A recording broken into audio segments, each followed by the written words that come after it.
За та бүхэнд энэ оройн мэдлэг хүргэе. Тэгээд яг миний энэ талаар хийсэн судалгааны ажлууд байхгүй байна. Тэгээд би одоо энэ сэдвийн хүрээлэн яриач гэсэн энэ одоо том даалгаврыг өөрөө одоо бодож байгаа бодлоор л ерөнхийдөө хариулж байгаа. Тэгээд хэдэн слайд бэлдсэн байна. Нийтдээ 9 слайд бэлдсэн байна. За ерөнхийдөө бол бид нэр ёс зүй гэдгийг миний хувьд бол ерөнхийдөө оройгоо уул гэж ойлгодог. Тэгээд бид нар бол ерөнхийдөө өчигдөртөөгөө харьцуулахад бид нар энэ уул руу яаж одоо дайнаас хэр дээшлэх вэ гэж ярихаас ярьдаг болохоос биш бид нар бол ерөнхийдөө бол уулын орой дээр гарцсан хүмээ гэж бодоод ярих бол тийм боломжтой зүйл биш гэж би боддог. Тэгэхээр хувийн бодол гэхээр миний оройгоо уултай зүйл байна. За тэгээд энэ болохоор NRCC гэдэг энэ одоо судалгааны компани ажилладаг. За мөн судалгаа зөвлөгөөний компани мөн эдийн засгийн булан гэдэг ийм хэвлэлийн хэрэгслийг бол ажиллаулдаг байгаа. Тэгэхээр миний судалгааны ажлуудыг энэ Google-ийн сайтаас за эдийн засгийн булан маань болохоор хоёр ийм медиумтай, нэг нь болохоор энэ блогоор ажилладаг, нөгөөх нь болохоор энэ Facebook-оор ажилладаг. Тэгэхээр та бүхэн эдийн засгтай холбоотой зүйлийг сонирхох юм бол манай буланг бол сонирхож үзээрэй. За ёс зүй гэдэг зүйлийг бол эдийн засгт бол маш их судалдаг. За бидний эдийн засгийн шинжилгээ ухааны эцгийг гэдэг Адам Смит бол үндсэндээ амьдралынхаа туршид хүн төрөлхтөнд хоёр ном бичиж үлдээсэн байдаг. За эхнийх нь болохоор ёс суртахууны мэдрэмж гэсэн Moral Sentiment гэсэн ном байна.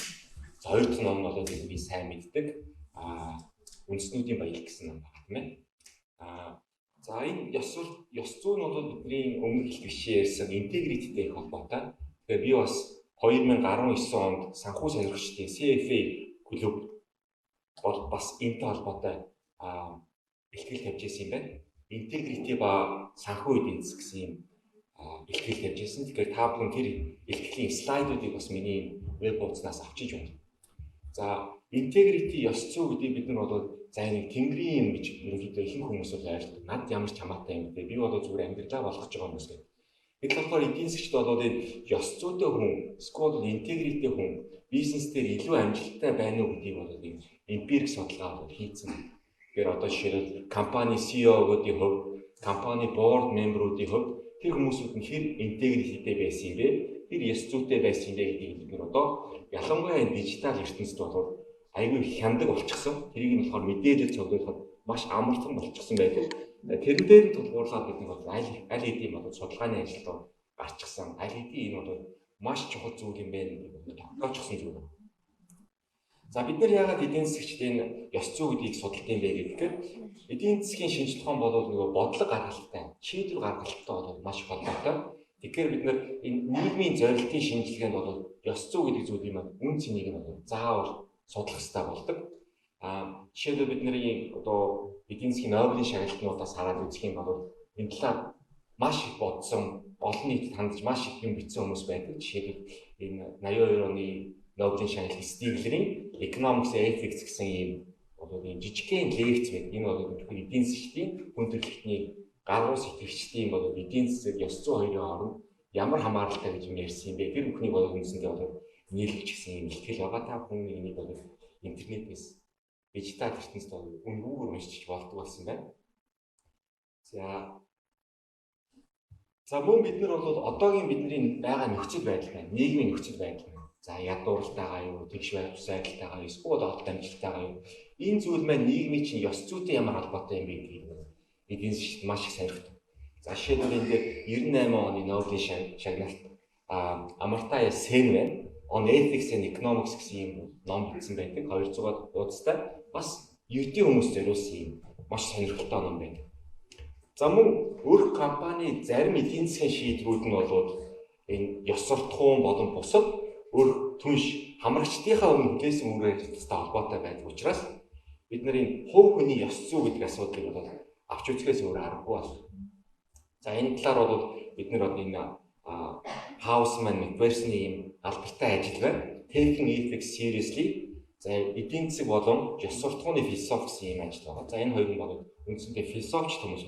За мэдээж бол ёс зүй нь бол зөвхөн эдийн засгийн сонирхдаг зүйлээс гадна ёс суртахуун болны болов философийн бол маш нэг тийм том салбар ухаан байдаг юм байна.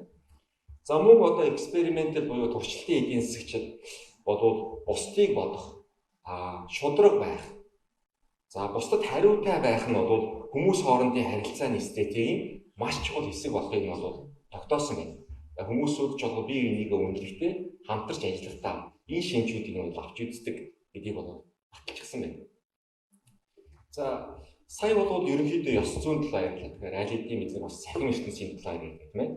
За энэ ингээд цахим ертөнцийн хөгжил бол бидний амьдралд бол маш хурдан төрж орж ирж байна. За тэгэхээр бид нар бол аль хэдийн бид нар өөрсдөө ч мэдэхгүйгээр аль хэдийн бусдад ажиглагдаад эхэлчихсэн байна. Бидний ёс зүйн хувьд гаргаж байгаа энэ зан авир маань одоо ерөнхийдөө бол бид нартай бусад хүмүүс яаж харьцах вэ гэдэгт бол маш нөлөөлөлт болчихсон байна тийм.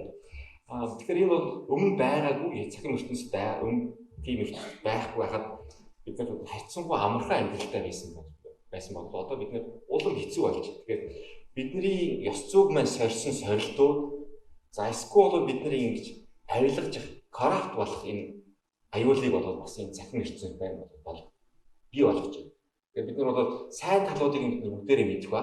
Гэхдээ бол бид нар бас ихтэй сургуулиудын багш нарт мөн адилхан тийм шаардлага тавиад эхэлсэн байгаа. Та нар хэрвээ амжилттай доктортой ажиллая гэх юм бол заавал эдийн шинжилгээний ажил хийж тэрийг нийтлүүлээ гэсэн юм шаардлага тавьсан байгаа тийм. За манай эдийн засгийн бизнесийн салбарын хувьд ч гэсэн өрсөлдөөн бол маш их өндөр болчихсон. Тэгэхээр бид нар одоо эдийн засгийн салбарт уул нь бол 1990-ад оноос өмнө зөвхөн одоо барууны эсвэл бол зүүн Азийн өндөр хөгжилтэй улсуудын хүмүүс эдийн засгийн судалгаа хийх одоо бидний экономикс гэдэг зүйлийн судалгаа хийх байсан бол одоо социалист систем задран уснаас хойш маш их хүн амтай хятадын зөвлөлт холбоот улсын за монголчууд хүртэл одоо энэ зах зээлд өрсөлддөг болчихсон байна тийм. Бизнесийн судалгаан дээр ч гэсэн хүн амтай маш том зах зээл дээр бол маш ийм дарамтанд орж ийм судалгаанууд хийх хэрэгтэй болж байна. За мэдээж бид нар ингээд зах зээлийн хуулиараа эрэлт байхын чинь бол нийлэмд байх нь бол тодорхой тийм. Тэгэхээр одоо энэ дижитал ертөнцид гарч байгаа хувьсгалууд гэдэг юм бол бидний open access journal гэдэг юм хувьсгал гарч ирж байна. Үнэгээр судалгааны ажлуудыг татж авдаг болдог. За мөн on demand хэвлэлийн компаниуд бол гарч байна. Тэгэхээр одоо номыг бол бид нар заавал хэдэн мянгаар нь хэвлэх шаардлагагүй. Зүгээр одоо ганц файлыг нь аваад тэрийг нь бол маш гоё үзэмжтэй хэвлээд өгдөг. Тэр компаниуд бол онлайнаар бий болчихсон байна тийм. Тэгэхээр бидний хувьд бол нөгөө дарамтнд байгаа хугацаанд хязгаарлагдсан байгаа хүмүүсүүдийн хувьд бол ийм зах зээлийн одоо ашигын төлөөх ийм бизнесүүд ороод ирэхээр бид нар бол чанартайг нь зөвхөн мөнгө хөөснөөс нь бол ялах шаардлагатай болж ирж байна гэсэн. Тэгэхээр бид нар энд ямар сонголт хийж гэнэ гэдгээс бол бидний ёс зүйг одоо хэмжиж эхлэе гэсэн юм байна. За юм хурдан өөрчлөгдөж байна. Дижитал хуваарь бол ингэж маш хүчтэй болж байна. За тэрийг одоогор зохицуулт алга байна. Төлөвшөөгүй байна гэд бид нар бол ёс зүйн стандартаа бууруулах тийм эрхтэй бол харамсалтай нь бол биш. Тэгэхээр бид нар өнөөдөр тэр зүйл байхгүй байгаа нь гэдэг нь бол цаашдаа бид нарыг бол шинэ стандартаараа өмнөх боломжтой стандарт маань бол энийг гүйцээд ирсний дараа биднийг бол үнэлэхгүй гэсэн үг байна биш. Тэгэхээр бид нар бол аль болох төр зургийн ашиг амжилтын хаанаас бол хөөцөлдөггүй байх хэрэгтэй юм байна. За шинжлэх ухааны номын хувьд жишээлбэл редакторын зөвлөлөөр шүүгдээгүй. За эсвэл бол одоо манай одоо мөнхийн үсгч гэдэг юм уу, Bitpress гэдэг юм уу, Монгол хэвлэлийн компаниудтай адилхан өгсөн зүйлийг л хэвлждэг ийм on demand ийм технологитой гадаадын хэвлэлийн компани бид нэр хандаад номоо хэвлүүлээд байгаа юм. Тэрмээ нь болохоор одоо нөгөө уламжлалт Blackwell гэдэг юм уу, MIT Press гэдэг юм уу, Village гэдэг юм уу тийм хэвлэлийн компаниудаас шинжлэх ухааны шүүгчийн системээр ороод хэвлэгдсэн хэвлэлтэй адилхан статустай гэж бид нар марах хэрэгтэй юм. Эрдэм шинжилгээний сэтгүүлийн хувьд бол хөндлөнгийн давхар шүүгчийн систем гэдэг зүйл байдаг. Double blind peer review процесс гэж зүйлийг бол хэрэгэлдэг. За тэгвэл бид нар энэ чинь айгүй хэцүү зүйл юм байна, маш их хугацаа авдаг юм байна. Тэрийн оронд нь бид нар зүгээр өндөр төлбөртэй төлөөл тэгээд шууд хэрэгждэг тийм компани сэтгүүл судалгааны ажлыг хэвлүүлчихвэл яа амархан юм биш үү тийм ээ. Тэдгээр сэтгүүлүүд нь өөрсдөө бол бид нар хөндлөгийн маркетингийн шүүлтүүртэй бидний редакцийн зөвлөлттэй гэж өчнөө хэлээд байна шүү дээ. Бид нар яг тэрнтэн зүгээр итгэж болдгоо юм тийм. Тэгэхээр ийм маш олон асуултууд биднэрт гарч ирж байгаа. Тэгэхээр өмнө нь угаасаа байгаагүй юм асуултууд бид нар дижитал ертөнцийн болоод хөгжилтэй холбоотойгоор биднэрт болоод ингээд заавал хариулах хэрэгтэй болоод ирж байгаа. За тэгэхээр бид нар хинээс зөвлөмж заавар авах вэ гэдэг асуудал бол маш чухал. Тэгээ бид нар бол нэг удаа та нар ингээд буруу шийдвэр гараад буруу замаар явчих юм бол буруу замаар явах юм бол буцалтаа чулуу тэнд буруу замаар будаа зөө үлдээ. Тийм нэг бол үнэхээр бол 1000 дахин давтагдаж бид нар горыг нь авсах тийм нөхцөл байдал үүсэж байна. За Монгол улс жишээлбэл бид нар хамгийн сүүлийн 2 дугаар улирлын байдлаар дунд сарын цалин бол 1.5 сая тийм.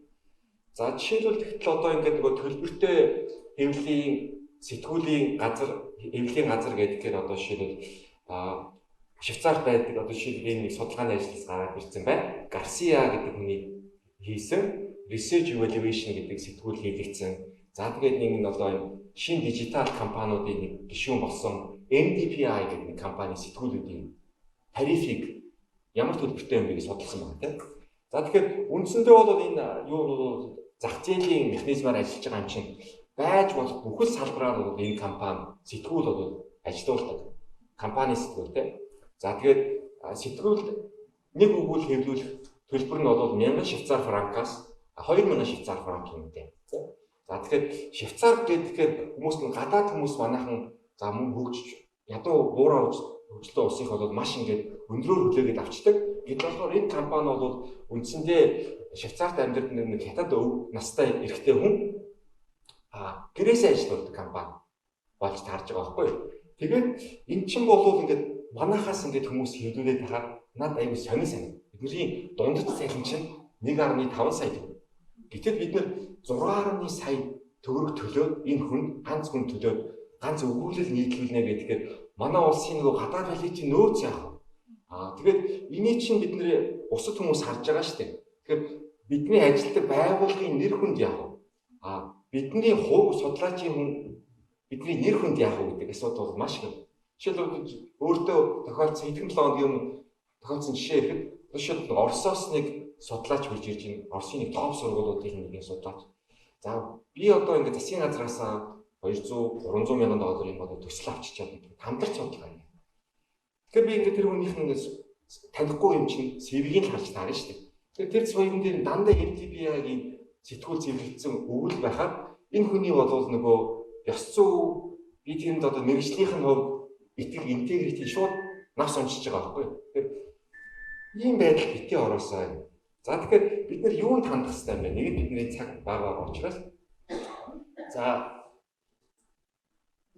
одоо бид дөнгөж шинээр карьераа эхлэж байгаа судлаач хоёрын залуу багш нарын хувьд бид нэр карьераа болоод ингэж бити толботуулаасаа л гэж одоо зөвлөх гээд байгаа. Тэгэхээр нэг их усэр бол харж ихсаалт гэж юм байна. Тэгэхээр энэ Beals гэдэг одоо нэг номын санчийн гаргасан бол харж ихсаалт байдаг. Тэн дээр бол бүх одоо хогийн муусрны орсоор тийм ээ. Эсвэл бол Arata, Predator хэвлэн нийтлийн компаниуд сэтгүүлүүдийн жагсаалтыг бол энэ хүн гаргадаг байсан. За тэгээд уул нийтээр жишээлбэл саяны тэр түрүүний судалгааны ажлаар гаргасан компани нэр бол Base, MDPI гэдэг.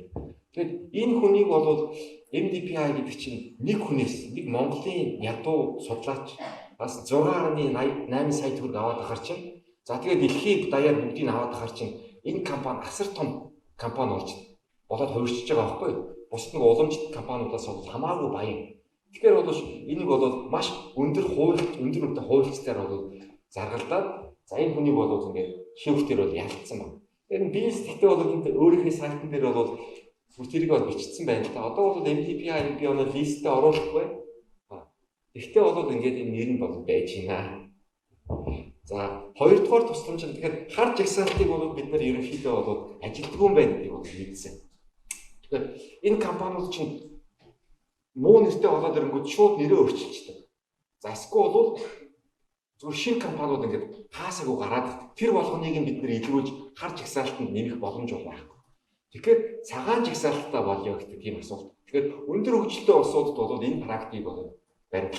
За жишээлбэл энэ дээр энэ ABS, ABDC гэдэг хоёр жагсаалт байна. Тэгэхээр бид нэр бизнесийн сургууль ярьж байгаа учраас энэ жагсаалтыг жишээ болгоод аваад үзсэн байна. За энэ ABC гэдэг жагсаалт, ABS гэдэг жагсаалт бол Английн бизнес скуулуудын association. Тэгэхээр бүх Английн бизнесийн сургуулиуд бол энэ жагсаалтыг ашигладаг.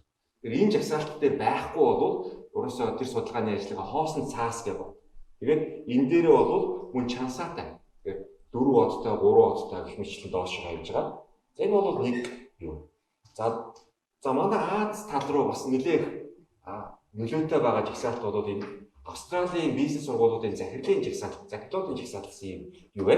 За тэгэхээр энэ дээр болохоор эдийн засаг бизнесийн бүх салбаруудын сэтгүүлүүдийг бол мөн нэрнэлчихсэн байдаг. Энийг бол ашиглаж болдог. За манайхан болохоор энэ Web of Science гэдэг их юм практик тогтчихлоо. Гэхдээ энэ бол маш буруу хандлага юм. Тэгэхээр би бол 8 жил Английн актив зах зээл дээр ажиллаж исэн хүн. Бид нар тэнд ерөөсөө тэр Web of Science-ийн тухай ерөөсөө мэдгүй. За би тэгэхээр Монгол төрж ирээд эдийн засаг онл практик гэж сэтгүүлийн редакцийн зөвлөлийг бол бас хэдэн жил хариуцлаа. Тэгэхээр тэн дээр болохоор бид нар бас энэ Web of Science-ийн компани хүмүүстэй бид нар холбоотой яриад та нарын энэ жагсаалтаа чинь болоод жишээлбэл Moist энэ Web of Science-ийн жагсаалтыг бид нар цагаан жагсаалт юм шиг ашиглаад байна гэдэг. Энэ алдааг та нар залруулчлаач гэсэн тийм юм тавьдаг. Тэгэхээр энэ бол Web of Science гэдэг бол зүгээр ишлэл бүртгэдэг ийм систем. Түүнээс чинь сэтгүүлийн чансааны загсаалт ерөөсөө биш.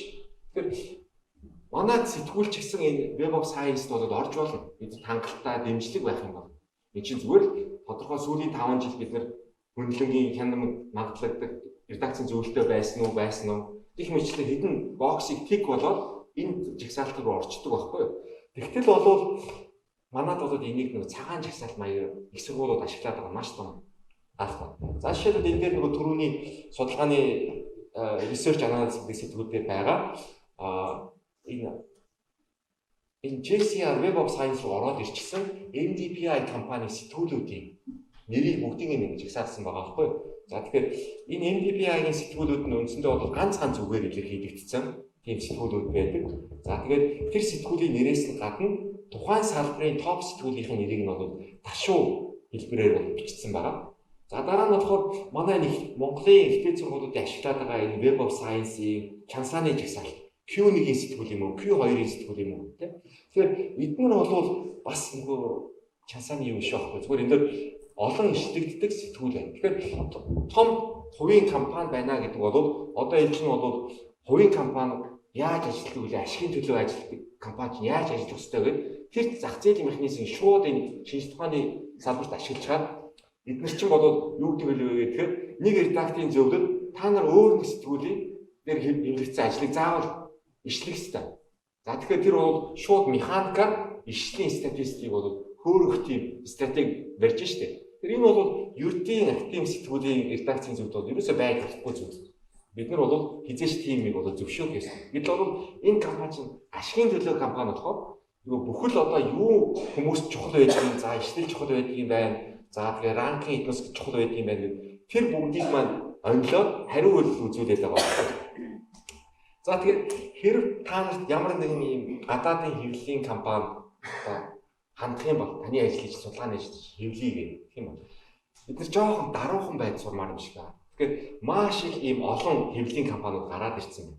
Одоо энэ on demand print компани тийм. Тэгээд тэд нар болохоор Google дээр хүмүүсүүдийг Google дээр ингэж байж. Тэгэхээр энэ хүн юмаа хэвлүүлж болох нь үгүй юу. Тэгээд тэндээс нь бол өөрсдөө бол commission аваад яг хэвлүүлсэн хүнд бол нэг мөнгө бол очихгүй. Харамсалтай тэр хүний бол нөгөө академик нэр хүнд гэдэг нь болохоор ерөөсөө шалтай болж. Тэгэхээр одоо би жишээлбэл тэр нэг хүний олчж явахад та нар одоо карьерээ эхлүүлэх гэж байгаа. Дэлхийн төлбөрийн зах зээл дээр харах гэж байгаа. Залуу хүмүүс ингээд эхэлчих юм бол нэрээ тулчих юм бол та нартай хинж тоож харьцгаа болж тийм. Энийг анхаараасаа гэдэг юм байна. Өөр ажиллагаа юм байна. За баярлалаа.